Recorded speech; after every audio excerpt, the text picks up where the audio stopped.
हाँ तो बच्चों, पिछली क्लास में आप लोग को मैंने पढ़ाया था कि एक सिस्टम ऐसा है जिसमें मल्टीपल पुलीज हैं बट ब्लॉक दो ही हैं। तो अब हम स्टडी करेंगे एक ऐसा सिस्टम जिसमें कि दो से ज्यादा ब्लॉक हैं, यानी कि 3 ब्लॉक हैं। तो चलिए 3 ब्लॉक का सिस्टम हम स्टडी करेंगे। तो उसको हम मूवेबल पुली भी कह सकते हैं। देखिएगा,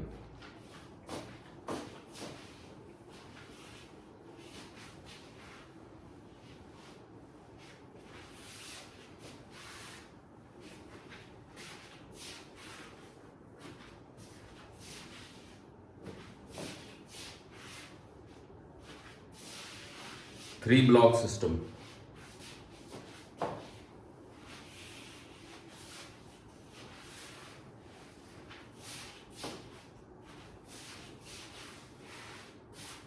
देखो बच्चों,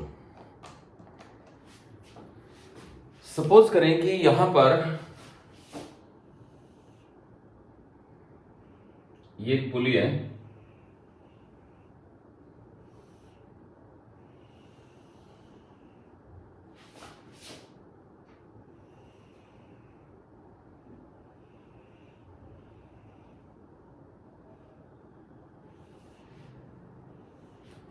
ये 3 पुलिस हो गई।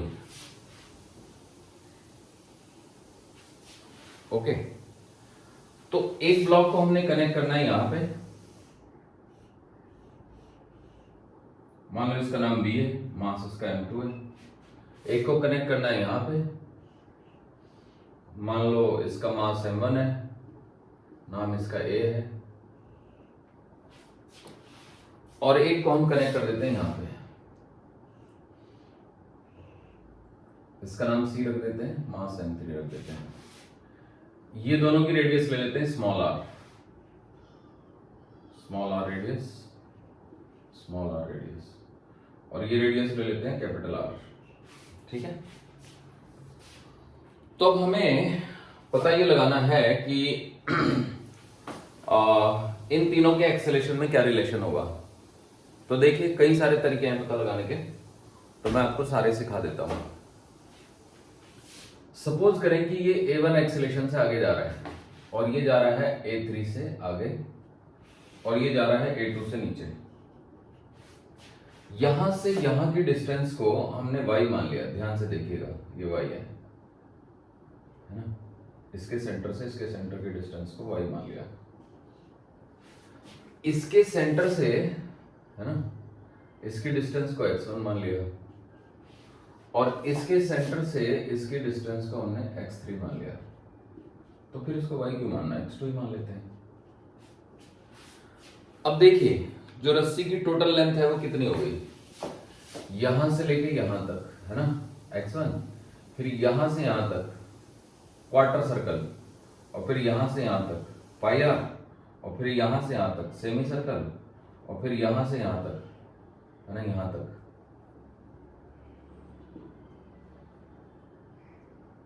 समझ रहे हो बच्चों? फिर ये वही x2 ही हो जाएगी, फिर ये पाई r हो जाएगी, और फिर ये x3 हो जाएगी। तो total length x1 plus pi small r by 2 plus x2 plus pi capital R, क्योंकि एक क्वार्टर सर्कल हो गया, है ना, फिर प्लस x2 और फिर पाई स्मॉल r बाई 2 और plus x3 is equal to L एक कांस्टेंट है। सबसे पहले मैंने यहां से यहां तक का लिया x1, फिर ये पाई r बाई 2, फिर ये आपका x2, फिर ये पाई r ओनली, फिर ये x2, फिर ये पाई r बाई 2 और फिर x3, सबको जोड़ के लिख दिया। अब देखो, ये भी कांस्टेंट है, ये भी कांस्टेंट है, ये भी कांस्टेंट है, ये भी कांस्टेंट है। तो x1 plus 2x2 plus x3 is equal to constant. अब ध्यान से देखिएगा, अगर मैं dx1 बाई dt कर दूं तो dx1 बाई dt हो जाएगा मेरा v1, वो भी माइनस साइन के साथ, मतलब क्योंकि इसमें x1 घटेगा ना। और ऐसे ही dx3 बाई dt कर दूंगा मैं, तो वो हो जाएगा v3, वो भी विद माइनस साइन भी लगाना है इसमें।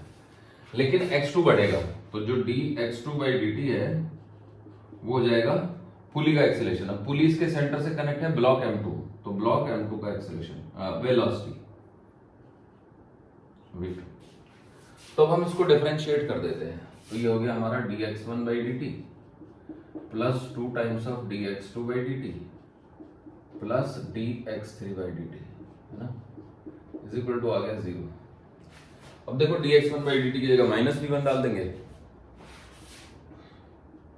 इसकी जगह v2 डाल देंगे और इसकी जगह डाल देंगे -v3 and that comes out to be equal to 0।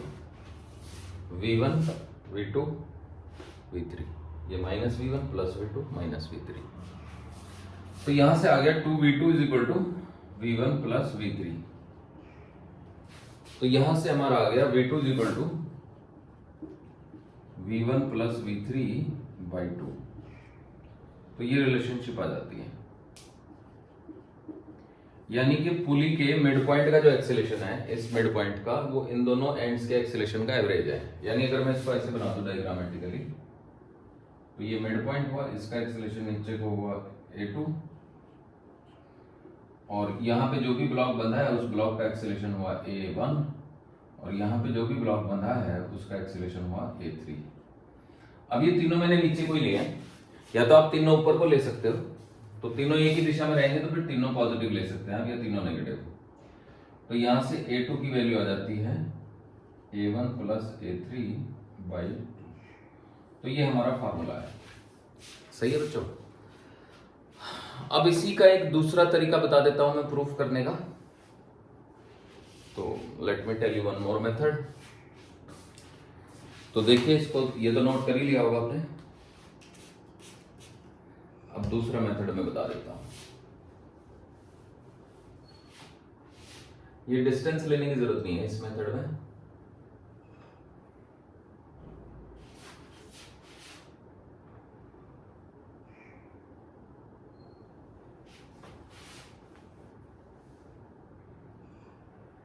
देखो,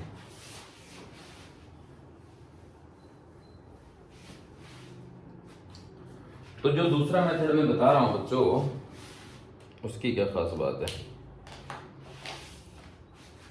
देखिएगा।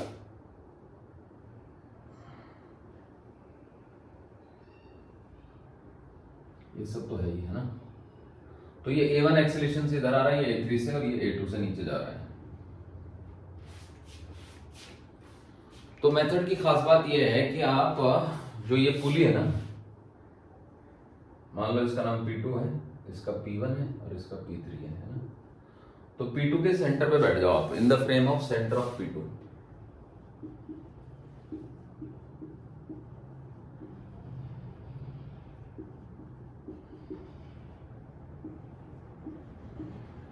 और हम सिर्फ पुली को बनाएंगे, ठीक है।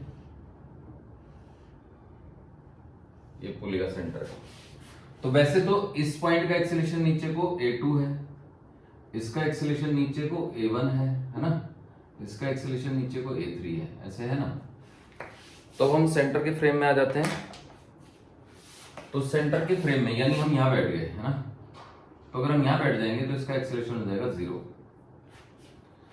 अब अगर इसका एक्सेलेरेशन 0 हो गया तो इसका एक्सेलेरेशन हो गया a1 माइनस a2, क्योंकि a2 माइनस करना पड़ेगा, और इसका एक्सेलेरेशन हो गया a3 माइनस a2।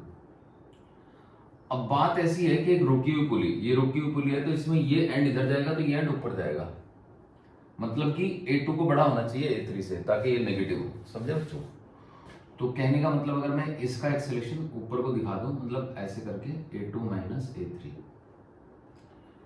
क्योंकि ऐसा तो हो ही नहीं सकता, ये भी सिर्फ इधर आए, ये भी इधर आए। तो जहां पे जो एक्सेलेरेशन a3 माइनस a2 था, तो उसको मैंने माइनस लिख दिया और एरो पलट दी, समझे बच्चों।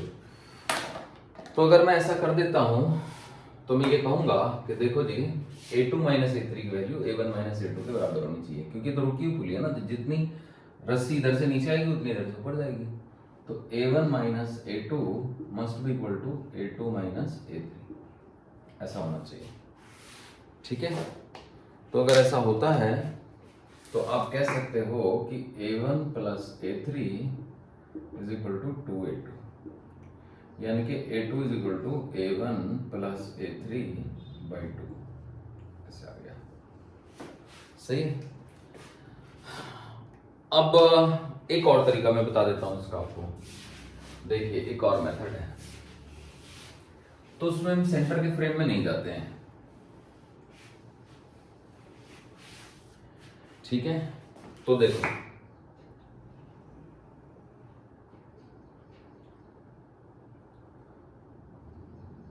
तो ये हमारी पुली है।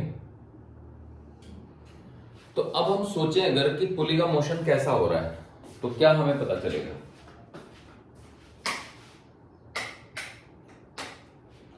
तो हमें पता ये चलेगा बच्चों कि पुली के मोशन में ना दो मोशन हो रहे हैं। एक तो पुली घूम रही होगी, मतलब ऐसा हो सकता है कि यूं घूम रही हो, या फिर ऐसा हो सकता है कि यूं घूम रही हो, मतलब किसी ना किसी तरीके से घूम रही होगी। तो एक तो घूमेगी वो, मान लो अल्फा एक्सेलरेशन से घूम रही है। तो अगर पुली सिर्फ घूमे तो ये जो एंड है ना ये नीचे आएगा, और अगर इसकी रेडियस में आर ले रहा हूं तो इसका एक्सेलरेशन हो जाएगा आर अल्फा, और ये वाला एंड जो है वो ऊपर जाएगा और इसका एक्सेलरेशन हो जाएगा आर अल्फा। समझे बच्चों। अब अगर पुली सिर्फ घूम रही होती तो ये एंड नीचे आता और ये ऊपर जाता, ये वाला एक्सेलरेशन इसके बराबर जैसा अभी हमने किया था, पर ये तो चल भी रही है ना नीचे a2 एक्सेलरेशन से, तो इसलिए इस पॉइंट का जो एक्सेलरेशन हो जाएगा वो a2 प्लस हो जाएगा, और इसका जो एक्सेलरेशन हो जाएगा वो हो जाएगा आपका a2 नीचे की तरफ, मतलब नीचे को a2 ऐड करो इसमें। तो ये एक तरीके से एक्सेलरेशन, नेट एक्सेलरेशन इस पॉइंट का हो गया नीचे की तरफ a2 minus R alpha. R alpha ऊपर था ना तो दो वेक्टरों को घटा देंगे, बड़ा मैं a2 मान लेता हूं। अब क्वेश्चन में देखो तो इसका एक्सेलरेशन a1 दिया है उन्होंने, और ये वाले को उन्होंने a3 दिया है, ठीक है। तो अब देखा जाए तो क्योंकि इधर वाले का एक्सेलरेशन तो a1 दिया ना बच्चों, इस पॉइंट का एक्सेलरेशन a1 दिया है और इसका a3 दिया है नीचे कोई, है ना।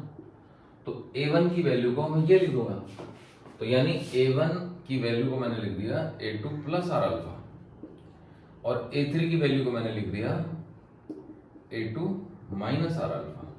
अब अगर मैं इन दोनों को ऐड कर दूं तो ये आ जाएगा a1 प्लस a3 जो कि हो जाएगा 2a2। तो यहां से फिर से वही a2 is equal to a1 plus R, a1 plus a3 by 2।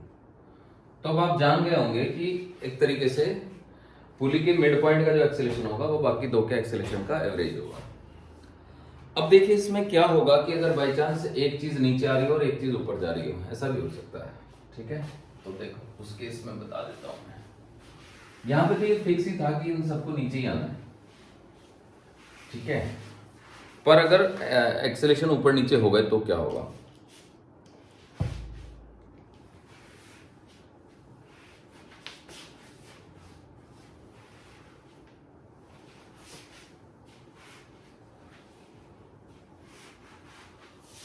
तो देखिएगा बच्चों, सपोज करो कि ये कोई पुली है ना, और उस पुली का ये जो एंड है ये नीचे जा रहा है a2 एक्सेलरेशन से, और ये वाला एंड मान लो ऊपर जा रहा है a1 एक्सेलरेशन से, और ये नीचे जा रहा है a3 एक्सेलरेशन से। तो अब हम क्या इक्वेशन लगाएंगे। तो अब ध्यान से देखिएगा, ये भी नीचे है, ये भी नीचे है, और ये ऊपर है, तो हमें किसी एक दिशा को पॉजिटिव चुनना पड़ता है। तो मान लीजिए हम डाउनवर्ड डायरेक्शन को पॉजिटिव चुन लेते हैं। तो अगर हम डाउनवर्ड डायरेक्शन को पॉजिटिव चुन लें तो ये पॉजिटिव हो गया, ये भी पॉजिटिव, ये नेगेटिव हो गया। तो माइनस का a1 और प्लस का a3 divide by 2 is equal to a2, ऐसे लिख दें।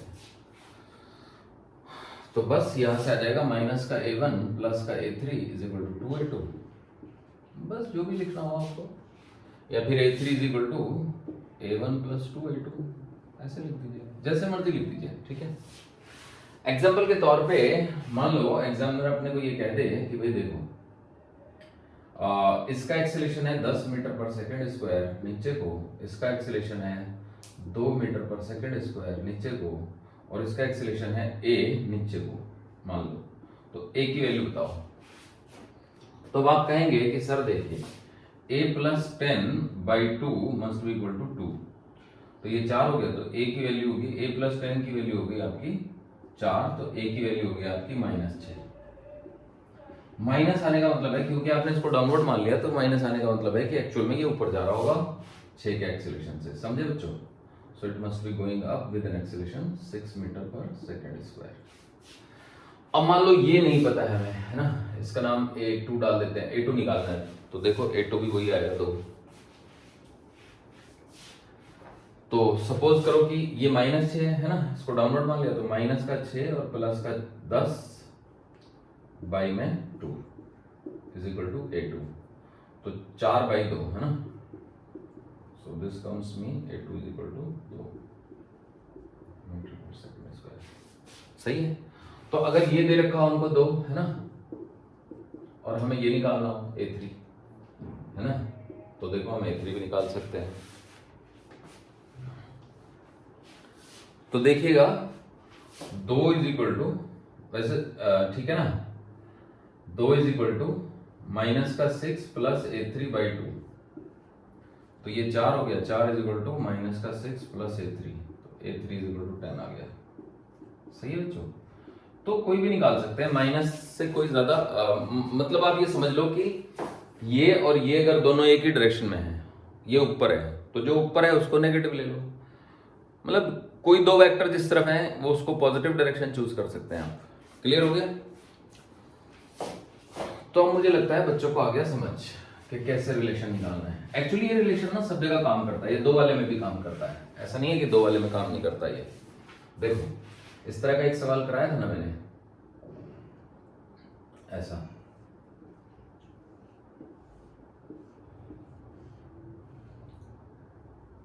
ठीक है, मान लो ये A है और इसका एक्सेलरेशन A है, और ये कोई पुली है और ये यहां बांध दिया हमने, ये B है ना, इसका एक्सेलरेशन A' है, तो A' निकालना है हमको। तो हमारी जो बेसिक ट्रिक थी वो ये थी कि भाई यहाँ पे टेंशन T मान लेंगे, तो यहाँ भी T हो जाएगी, यहाँ भी T हो जाएगी, यहाँ 2T हो जाएगी, तो हम लिख देंगे T into A is equal to 2T into A', तो A' की वैल्यू आ जाएगी A/2। ये तो हमारा पुराना तरीका है, लेकिन अभी जो हमने रिसेंटली पढ़ा है उससे भी हम कर सकते हैं। देखो क्या है ना कि इस पॉइंट का एक्सेलरेशन A है, तो इस पॉइंट का एक्सेलरेशन A होगा नीचे को, है ना, समझ रहे हो बच्चों। और क्योंकि ये तो रस्सी बंधी हुई है तो इसका एक्सेलरेशन 0 होगा, और हमें तो इसका एक्सेलरेशन निकालना है इस पॉइंट का, है ना, यानी इस वाले पॉइंट का, तो इस वाले पॉइंट का एक्सेलरेशन A' हम बोल रहे हैं, तो हम बोल सकते हैं देखो जी A' बीच वाले पॉइंट का एक्सेलरेशन इज इक्वल टू बाकी दो का एक्सेलरेशन का average, A' is equal to A/2। तो ये मेथड यहाँ पे भी काम करता है, इसमें कोई दिक्कत नहीं है। सही है। चलिए चलिए तो हम कुछ क्वेश्चन सॉल्व करते हैं। देखो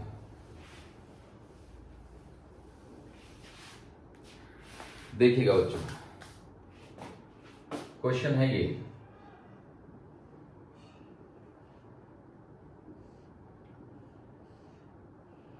एक ब्लॉक है 10 kg का,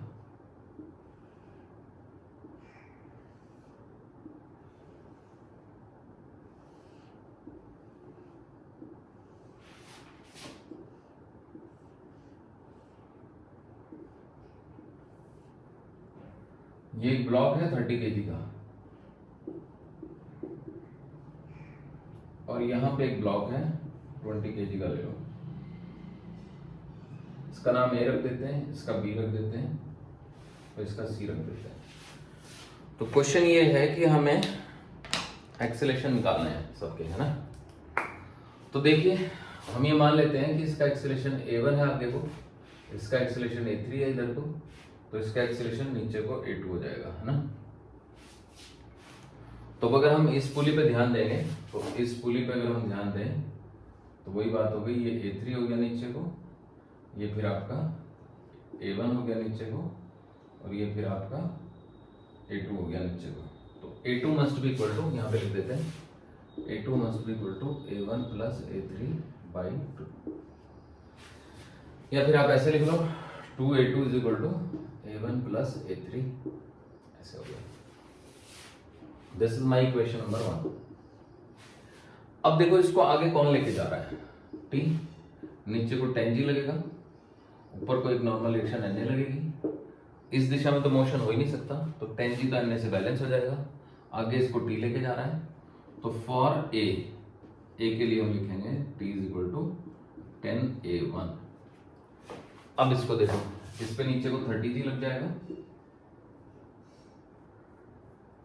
30G, ऊपर को NC लग जाएगा, NC और 30G ये आपस में बैलेंस कर देंगे, ये T लग जाएगा, तो T ही इसको आगे लेके जाएगा, तो तो फॉर सी के लिए t is equal to 30A3। सही है। अब आ जाओ आप इस पे, तो यहां पे टेंशन 2t हो गई, नीचे को ये 20g हो गया, तो ये तो नीचे ही जा रहा है, तो हम लिखेंगे बी के लिए for B 20g minus 2t is equal to 20A2।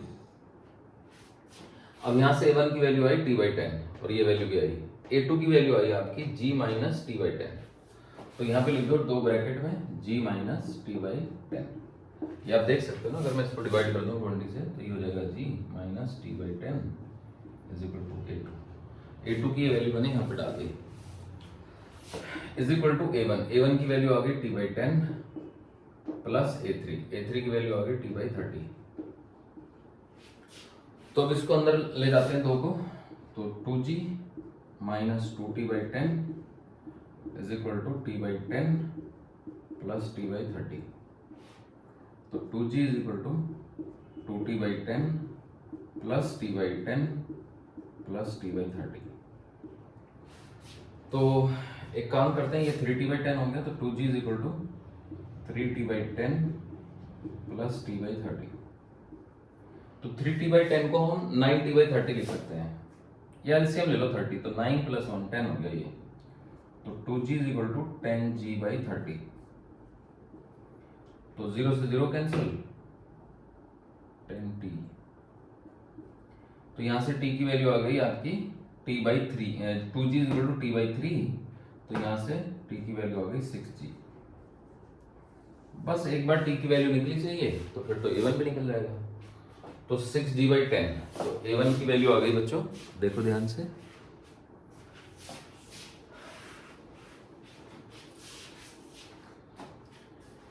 A1 is t/10 and t is 6g, so it is 6g/10।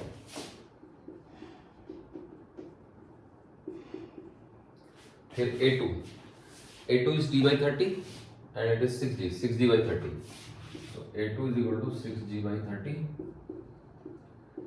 यानी कि A2 is equal to 3 से काट देंगे, 3 से काटेंगे तो 2g/10। ओके, अब आता है नो दिस इज A3, ये A3 है, A3 is equal to t/30, तो t इज 6g/30, A3 निकल गया। अब ये है A2, तो A2 is equal to g minus t/10, तो t इज 6g/10, एलसीएम ले लेंगे 10 में से 6 गए 4, so this gives me 4g/10। ये ऐसे आ गया। ओके बच्चों, तो इस तरीके से A1 A2 A3 तीनों निकल गए। आप देख सकते हो कि इन दोनों को जोड़ेंगे तो 8g/10 आएगा और उसका आधा करेंगे तो ये आ जाएगा, तो ये सही है हमारा बिल्कुल।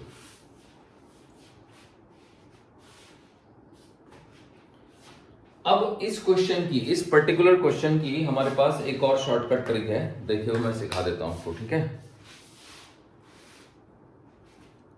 देखो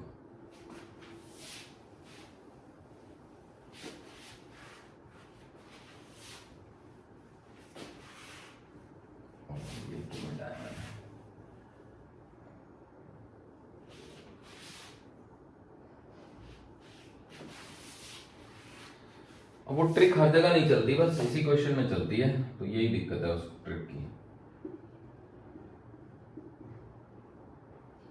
देखिए हम ये मान लेते हैं कि इसका एक्सेलेरेशन है a, अब इसको एक्सेलेरेशन t प्रोवाइड कर रहा है और 10 kg के ब्लॉक को t खींच रहा है और उसका एक्सेलेरेशन a हो गया। अब t ही फोर्स, यानी सेम फोर्स अगर 30 kg को खींचेगा, या एक काम करते हैं इसका एक्सेलेरेशन लेते हैं a, 30 kg के फोर्स को 30 kg के ब्लॉक को जब t फोर्स से खींचा जाता है तो उसमें एक्सेलेरेशन आता है a का। तो सेम फोर्स से अगर मैं 1/3 मास को खींचूंगा तो एक्सेलेरेशन 3a आ जाएगा। ओके, अब अगर इस पॉइंट का इसका एक्सेलेरेशन 3a है नीचे को और इसका एक्सेलेरेशन a है नीचे को, तो ये वाला एक्सेलेरेशन तो 2a हो जाएगा। तो अगर ये 2a हो गया तो ये जो मेरा ब्लॉक है ये 2a एक्सेलेरेशन से भागेगा नीचे। ओके, तो अब ये वाली चीज हम यहां से मिटा सकते हैं, नहीं तो फिर वो कंफ्यूजन राइज होते हैं कि भाई ये क्या चीज़ है।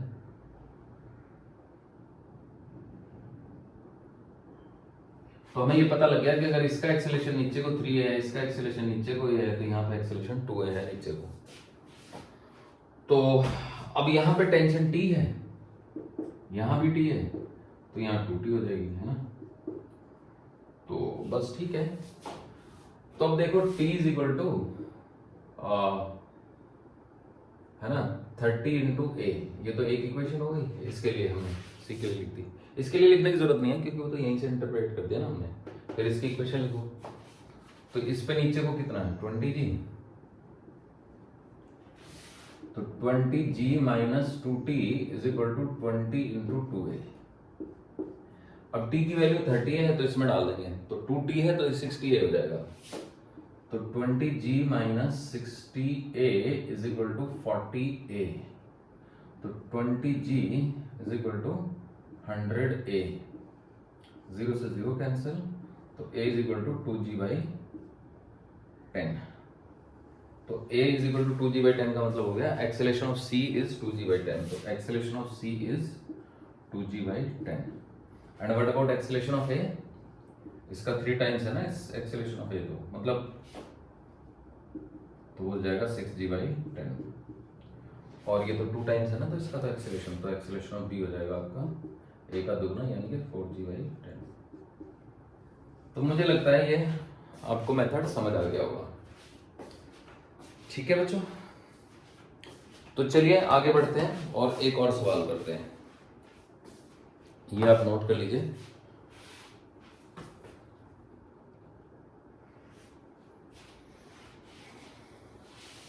अब देखिए,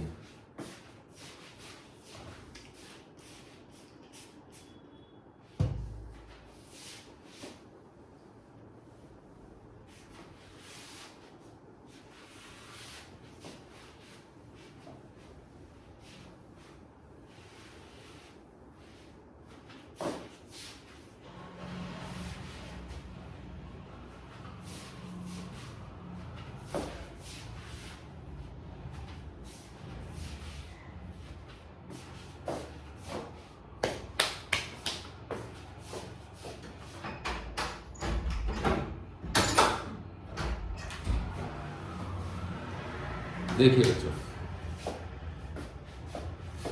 ये पुली है, यहां पे एक ब्लॉक है, इसका नाम ए है, और ये एक और पुली है, यहां पे एक और ब्लॉक है, और यहां पे एक और है। मान लीजिए 12 kg है और ये 6 kg है, ठीक है, और ये 4 kg है, ऐसे हो गया। तो ये B हो गया, ये C हो गया। तो पुलिस जो है वो मासलेस हैं,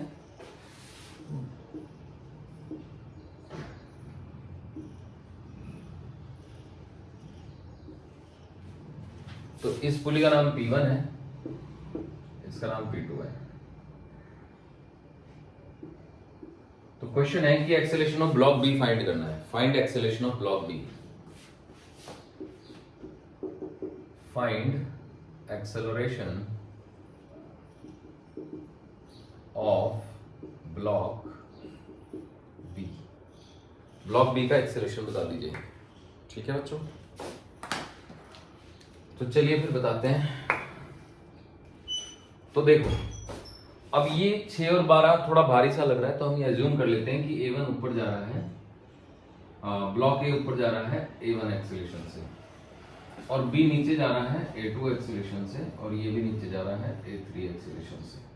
अब इस पुली P2 को देखो, तो ये पुली P2 है। अब ध्यान से देखिएगा, अगर ये पॉइंट A1 एक्सेलरेशन से ऊपर जाएगा तो ये वो वाला पॉइंट A1 एक्सेलरेशन से नीचे जाएगा। ठीक है, तो इसका जो टॉप मोस्ट पॉइंट है वो A1 एक्सेलरेशन से नीचे आ रहा है, और इधर जो ब्लॉक B जुड़ा हुआ है वो A2 एक्सेलरेशन से नीचे जा रहा है, और ये जो जुड़ा हुआ है ये A3 से नीचे जा रहा है। तो अब इनमें तो आपस में रिलेशन हम जानते ही हैं क्या होगा, और वो होगा कि 2a1 या simply a1 is equal to a2 plus a3 by 2। बीच वाले का एक्सीलरेशन बाकी दो का एवरेज होगा। तो आप कह सकते हो कि 2a1 is equal to a2 plus a3। सही है बच्चों? ठीक है, बिल्कुल ठीक है। तो अब देखिएगा, अब यहां पे जो टेंशन है ना वो t मान लेते हैं, तो यहां पे t होगी, यहां पे टेंशन हो जाएगी 2t, तो यहां भी टेंशन 2t ही हो जाएगी, है ना। ये नीचे को लग जाएगा 4g, ये नीचे को लग जाएगा 6g, ये नीचे को लग जाएगा 12g। अब देखो फोकस करते हैं ए पे, फॉर ए के लिए। तो ए पे ऊपर को लग रहा है आपका 2t और नीचे को लग रहा है 4g, और हमने ये माना है कि 4 kg का है ये, और ये a1 एक्सेलरेशन से ऊपर भाग रहा है। तो हम इसकी इक्वेशन लिखेंगे, यहीं पे लिख देते हैं छोटी सी, 2t minus 4g is equal to 4a1। Okay, तो यहां से a1 की वैल्यू आ जाएगी t by 2 minus g is equal to a1, है ना। यहां से आ गया, मतलब 4 से पूरी इक्वेशन को डिवाइड कर देंगे। अब b की बात करते हैं, फॉर b। तो देखो ये b है 6 kg का, और ये a2 एक्सेलरेशन से नीचे जा रहा है, इसको लिख दो आप 6g, यहाँ पे लिख दो आप t। ठीक है, a2 एक्सेलरेशन से डाउन जा रहा है ये। तो आप इसकी इक्वेशन लिखेंगे 6g minus t is equal to 6a2। तो आप इसको डिवाइड कर सकते हैं 6 से, तो ये हो जाएगा g minus t by 6 is equal to a2। ये हमारी दूसरी इक्वेशन आ गई। मान लो ये 1 थी, ये 2 आ गई। ठीक है, अब c के लिए देखो, फॉर c। तो ये c है, c पे भी t लग रहा है ऊपर को, और यहाँ पे 12g लग रहा है नीचे को, 12 kg का है ये a3 एक्सेलरेशन से नीचे जा रहा है, नाम इसका c है। तो इसकी इक्वेशन आ गई हमारी 12g minus T is equal to 12a3, यानी कि g minus T by 12 is equal to a3। So this equation is equation number 3, और ये इक्वेशन नंबर 4 मान लो, है ना। वैसे तो इसको मैं 1 मानना चाहिए था। तो अब ये 1 2 3 इन तीनों से जो वैल्यूज हैं वो 4 में पुट कर दी जाएंगी। ठीक है, तो थोड़ी जगह बना लेते हैं यहाँ पे। तो 4 नंबर थी हमारी 2a1 is equal to a2 plus a3, इसमें पुट करिए। तो a1 इज दिस, तो 2 इंटू में t बाई 2 माइनस जी, है ना, is equal to g minus T by 6 plus g minus T by 12, है ना। ऐसे आ गया, जगह यहाँ पे थोड़ी कम है, तो ये 2 अंदर चला जाएगा, तो t माइनस 2g हो गया, और ये हो गया आपका 2g minus T by 12, T by 6 और माइनस टी बाई 12। ठीक है बच्चों, तो ये 2g उधर ले जाओ, है ना, इसको इधर ले आओ, या 2g इधर ले आओ, तो t minus 4g is equal to minus common, तो t by 6 plus t by 12। अब 12 एलसीएम आ जाएगा, तो ये 2t plus t, 3t by 12, तो ये t बाई 4 हो गया एक्चुअली। तो t minus 4g is equal to minus t by 4, इसको उधर ले आओ, तो t plus t by 4 is equal to 4g। तो 5t by 4 is equal to 4g, तो यहाँ से t की वैल्यू आ गई जी 16g बाई 5, ये t की वैल्यू आ गई। अब एक बार अगर t की वैल्यू यहाँ रखेंगे तो हमारा a1 निकल जाएगा। तो 16g बाई 5 का आधा 8g बाई 5 में से g कम कर दो, तो a1 की वैल्यू आ गई 8g बाई 5 में से g कम कर दो, तो ये हो गया 3g by 5। This is a1। ठीक है, अब a2 निकालो, g माइनस टी बाई 6, तो t बाई 6, ओहो, तो t बाई 6 तो कम ही पड़ेगा, तो 6 30 हो जाएगा। तो A2 की वैल्यू हो गई जो हमें निकालना था एक्चुअली, तो G माइनस 16G/5 इंटू 6 30 हो जाएगा, 16G/30। एलसीएम लिया हमने, तो 30 में से 16 गए 14, 14G/30, 14G/30, यानी कि A2 की वैल्यू आ गई 7G/15, है ना, ये आ गई। तो वैसे तो आंसर आ गया, पर A3 भी निकाल ही लेते हैं। तो this is G minus T/12। तो देखो बच्चों, इसका A3 था actually, A3 is equal to, समझ रहे हैं, G minus T/12, G minus 16G/12 into 5 60। तो 60 में से 16 गए तो बचेंगे आई थिंक 44। तो A3 is equal to 44G/60, 4 से डिवाइड कर देंगे तो A3 की वैल्यू आ जाएगी 11G/15। सही है बच्चों, तो A3 की भी वैल्यू आ गई।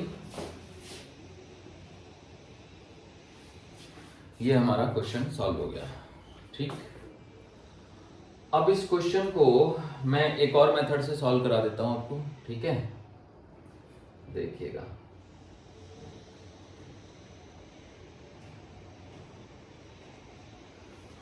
तो करते हैं फिर सॉल्व, है ना, एक और मेथड से, वन मोर मेथड।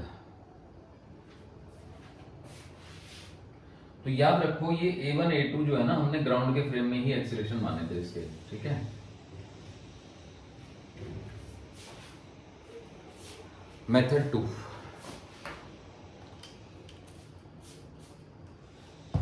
समझ रहे हो बच्चों?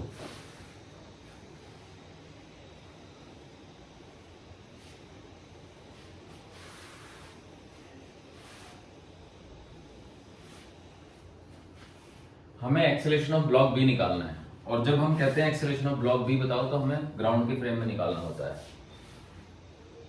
ठीक है। या मान लो ये कह दे हमसे कि एक्सेलरेशन ऑफ ब्लॉक बी बताओ, find acceleration of block B with respect to pulley P2, है ना,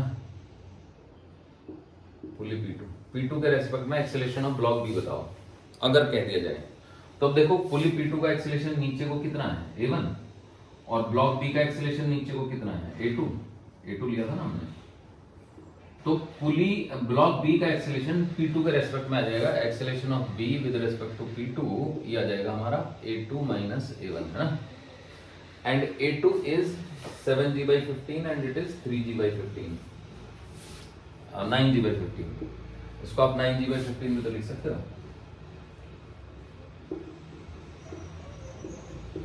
3 से ऊपर नीचे मल्टीप्लाई करो तो सब 15 हो जाएंगे ना। तो देखो 7G/15 minus 9G/15 and that comes out to be minus 2G/15, जिसका कि मतलब है कि ये 2G/15 के एक्सीलरेशन से ऊपर जा रहा होगा P2 के रेस्पेक्ट में, समझे। तो ऐसे ही अगर मुझे acceleration of C with respect to P2 निकालना हो तो P2 के रेस्पेक्ट में, अब A3 तो पता है ना, मैं A3 में से A1 माइनस कर देंगे, तो this is AC minus P2 is A1, so AC is A3 minus A1, so A3 is 11G/15 and this is 9G/15, और ये आ गया आपका 2G/15। तो इसका मतलब ये डाउनवर्ड ही है, तो AC P2 is this much downwards, है ना।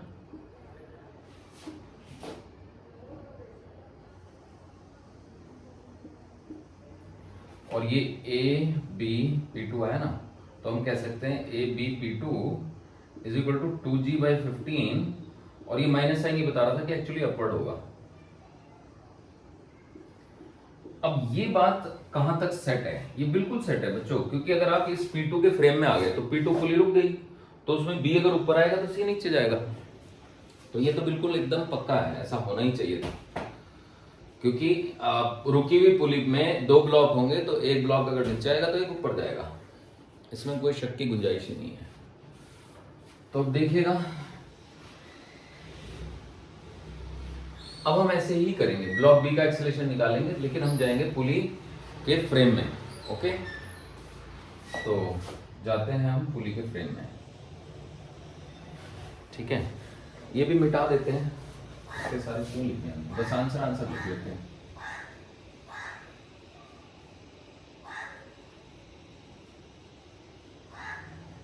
ताकि आपको याद रहे। वैसे तो आंसरों की भी जरूरत नहीं है क्योंकि वो तो रिकॉर्ड हो रहा है ना, बैठ करके देख सकते हैं। तो अब मैं इसको मान लेता हूं ए नॉट, माना कि ब्लॉक ए ऊपर जा रहा है with acceleration A not. Let us assume that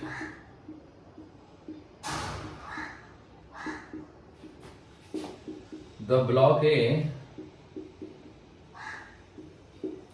is moving up with acceleration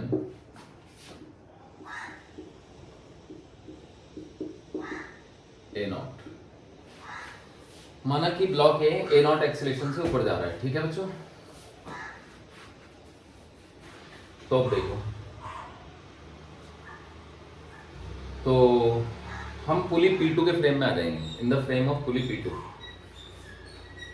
अच्छा, इसकी इक्वेशन भी लिख सकते हैं ए नॉट की, तो हो जाएगी 2t minus 4g is equal to 4 A naught, equation number 1। अब in the frame of pulley P2, ध्यान रखिएगा पुली P2 ए नॉट एक्सेलरेशन से नीचे जा रही होगी,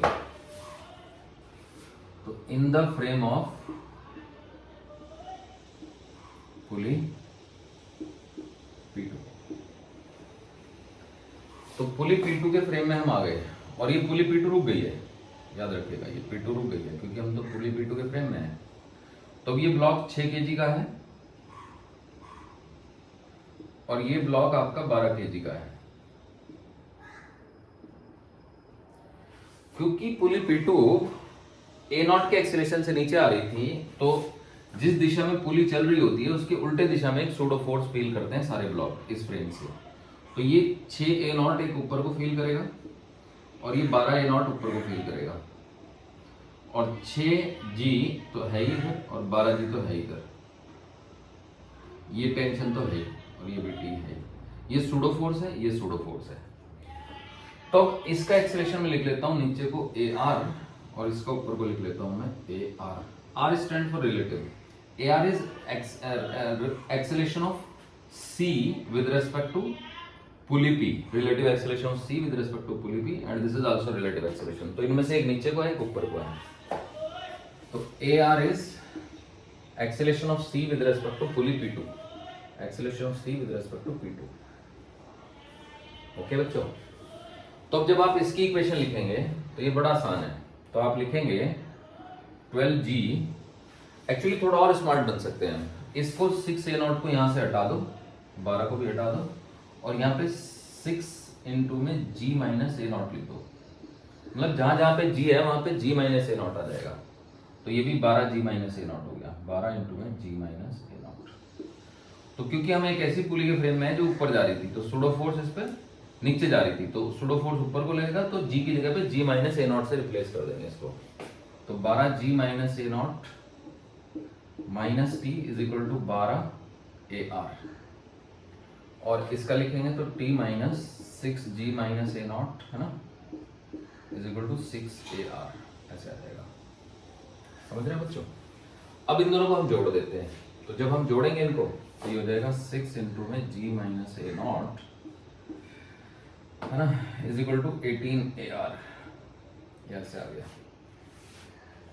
ठीक है बच्चों, तो काट देते हैं। तो AR की वैल्यू आ गई हमारी g minus A not by 3, ये आर की वैल्यू आ गई। अब ए आर की वैल्यू इसमें डाल के t निकाल सकते हैं, या तो फिर ऐसा कर सकते हैं कि इसको 12 से डिवाइड कर दें और इसको 6 से, और ए आर को ए आर के इक्वल पुट कर दें। तो ए आर आ चुका है, ए आर का आंसर मैं यहाँ पे लिख लेता हूँ g minus A not by 3।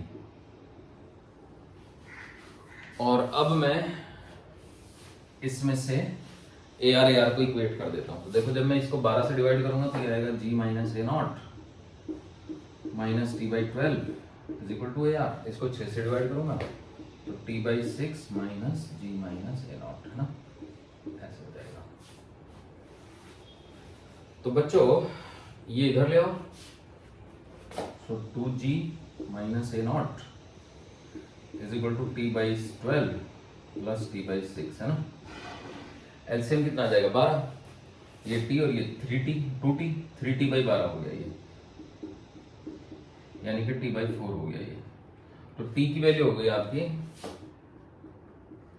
8g minus A not, ये वाली वैल्यू इसमें पुट करी जाएगी। ठीक है बच्चों, तो करते हैं पुट यहीं पे, और क्या है देखो, थोड़ी जगह बनाते हैं है ना।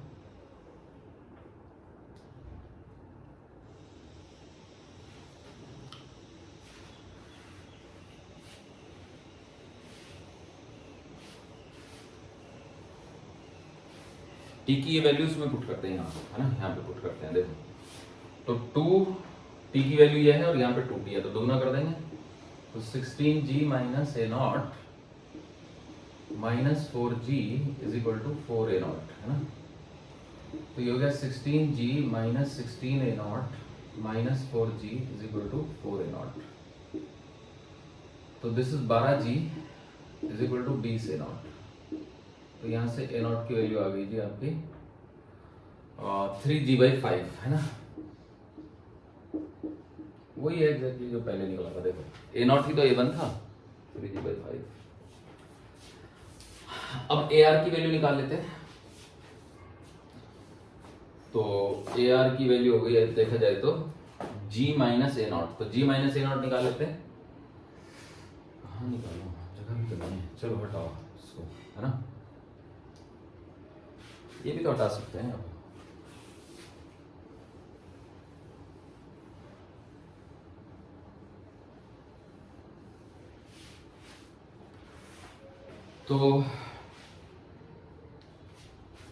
तो बच्चों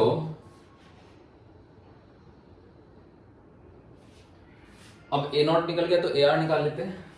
तो ए आर की वैल्यू आ गई आपकी 1/3 of g minus A not, यानी कि 1/3 of g minus g by 3g by 5 है ना। तो g बाई 5 5 में से गए 3, 2g बाई 5, तो ये आ गई 2g बाई 15। सही है बच्चों। तो 2g बाई 15 के एक्सीलरेशन से जो c है वो नीचे जा रहा होगा। अब हमारे अगर हमें c का एक्सीलरेशन ग्राउंड के फ्रेम में चाहिए, तो acceleration of c in the ground frame is equal to acceleration of c with respect to pulley P2 plus acceleration of pulley P2 with respect to ground. ये formula होता है हमारा, cg is equal to cp2 plus है ना।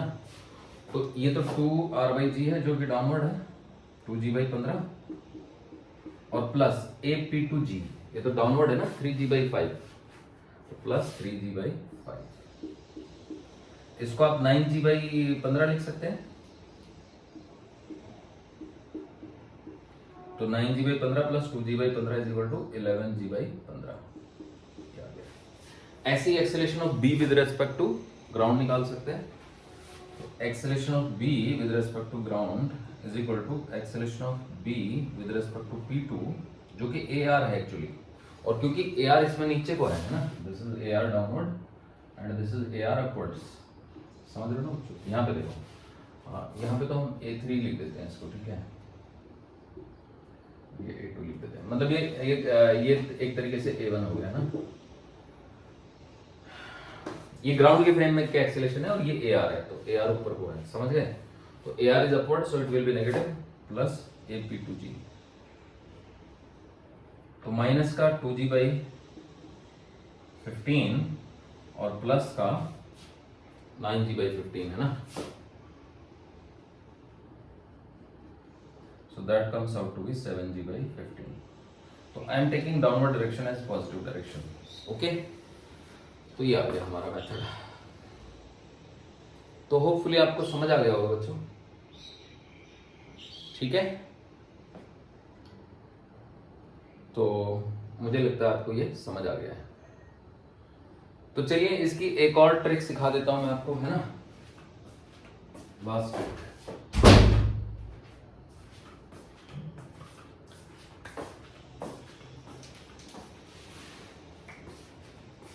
देखो बच्चों, one last trick.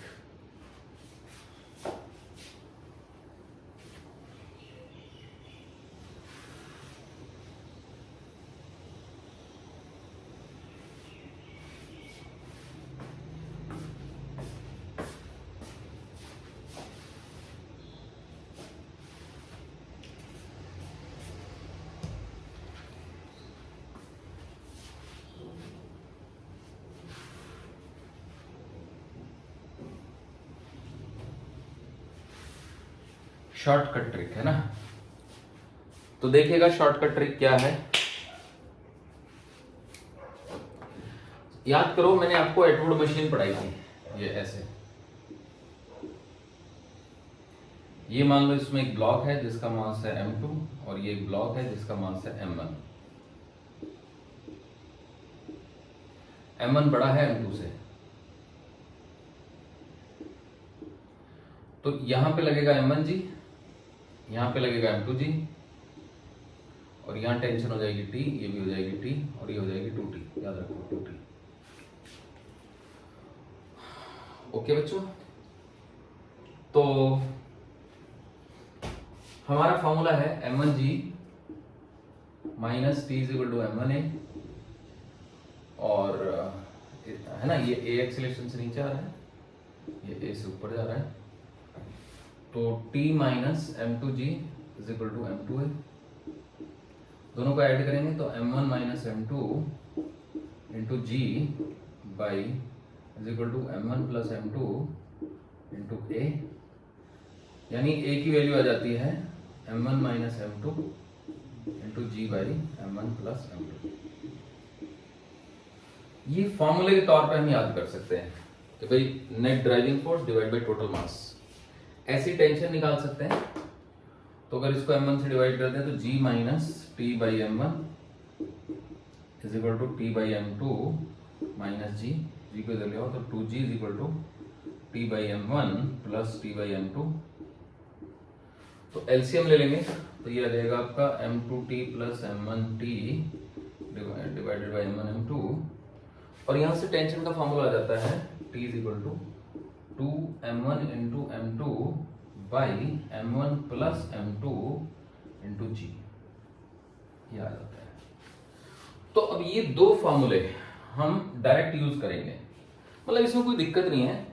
दोनों के मासेस का डबल डिवाइड बाई दोनों के मासेस का प्रोडक्ट का double divide total mass into g, ये टेंशन का फॉर्मूला है और ये है। तो आप देखिए इस मेथड को हम यूज करके कैसे इस क्वेश्चन को सॉल्व करेंगे। ओके,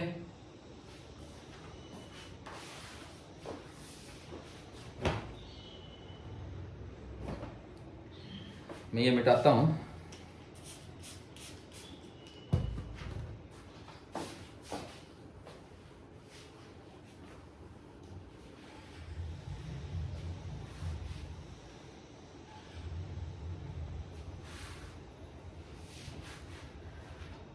देखो बच्चों,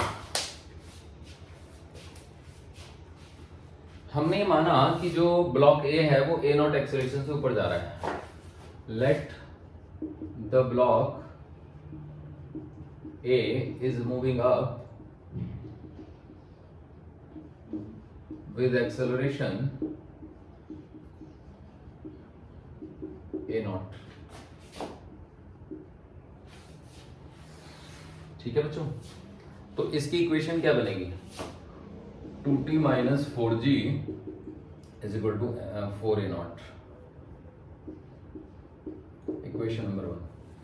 अब पुली P2 भी तो a0 एक्सेलरेशन से डाउन जा रही होगी, सो द पुली P2, क्योंकि ये 4 kg का ब्लॉक से जो रस्सी है ना वो P2 के सेंटर से जाके जुड़ रही है, तो P2 a0 एक्सेलरेशन से नीचे जा रही है, is also going down with acceleration a, है ना।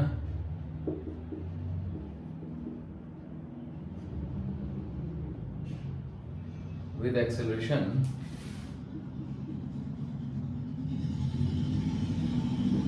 a naught, pulley P2 is going down with acceleration a naught। तो अब अगर मैं P2 के फ्रेम में आ जाऊं, इन द फ्रेम ऑफ P2,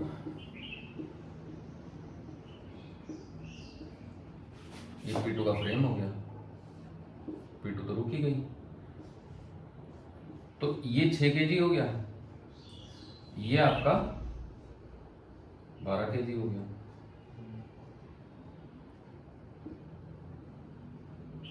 तो ये AR एक्सेलरेशन से नीचे जा रहा होगा, ये AR एक्सेलरेशन से ऊपर जा रहा होगा, है ना, समझे बच्चों। और क्योंकि P2 एक्सेलेरेटेड है तो इसके फ्रेम में यहाँ पे जो फोर्स लगेगा वो एक 6 A0 और लगेगा, तो 6 इंटू में G प्लस A0 और यहाँ पे 12 इंटू में G प्लस A0। तो AR का हम फॉर्मूला लिख सकते हैं, AR is equal to net driving force, दोनों को घटाओ तो 12 में से गए 6, तो 6G plus A0 divided by 18 direct आ गया, तो G plus A0 by 3, 1/3 of G plus A0 आ गया बच्चों। इसके अलावा यहाँ पे टेंशन का फॉर्मूला, तो 2T का फॉर्मूला लगा लेते हैं सीधा, तो 2T इज इक्वल टू, या T का फॉर्मूला लगा देते हैं, तो 2 इंटू में 6 इंटू में 12 divided by 6 plus 12 into G plus A0, ये आ गया। तो देखो ये तो 18 हो गया, तो 6 से काटेंगे 3 आ जाएगा, 3 से इसको काटेंगे 4 आ जाएगा, 8, तो T की वैल्यू होगी 8 इंटू में G प्लस A0। ठीक है बच्चों, तो जो T की वैल्यू और ये AR की वैल्यू, अगर मैं T की वैल्यू इसमें डालूं तो A0 आ जाएगा, उससे AR आ जाएगा। तो देखिए T की वैल्यू इसमें डाल देते हैं, मतलब बाकी तो ये वैसे ही हो गया बस। तो इसमें शॉर्टकट क्या है, तो शॉर्टकट यही है कि हमने T का जो डायरेक्ट है ना फॉर्मूला लगा लिया, इन दोनों के प्रोडक्ट, मास का प्रोडक्ट का दुगना डिवाइड बाई मास का सम इंटू G प्लस A0, समझे ना बच्चों। तो अगर मैं इसमें डाल दूंगा ये T की वैल्यू, ठीक है, तो हमारा A0 आ जाएगा। तो क्या है T की वैल्यू डाल देते हैं, चलो, है ना, तो 16G देख रहे हो ना, यहां से और यहां से 16G plus 16A0 minus 4G is equal to 4A0। तो ये इधर है ना, हाँ 16G प्लस 16A0 है ना, तो ये 12G हो गया। जस्ट अ मिनट,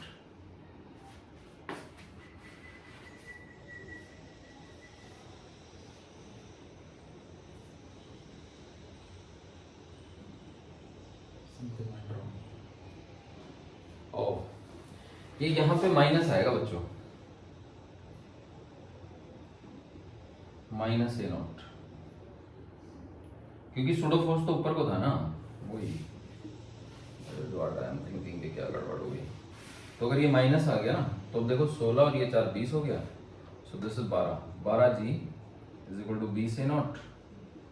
तो यहां से A0 की वैल्यू आ गई बच्चों 3G/5 या फिर 9G/15।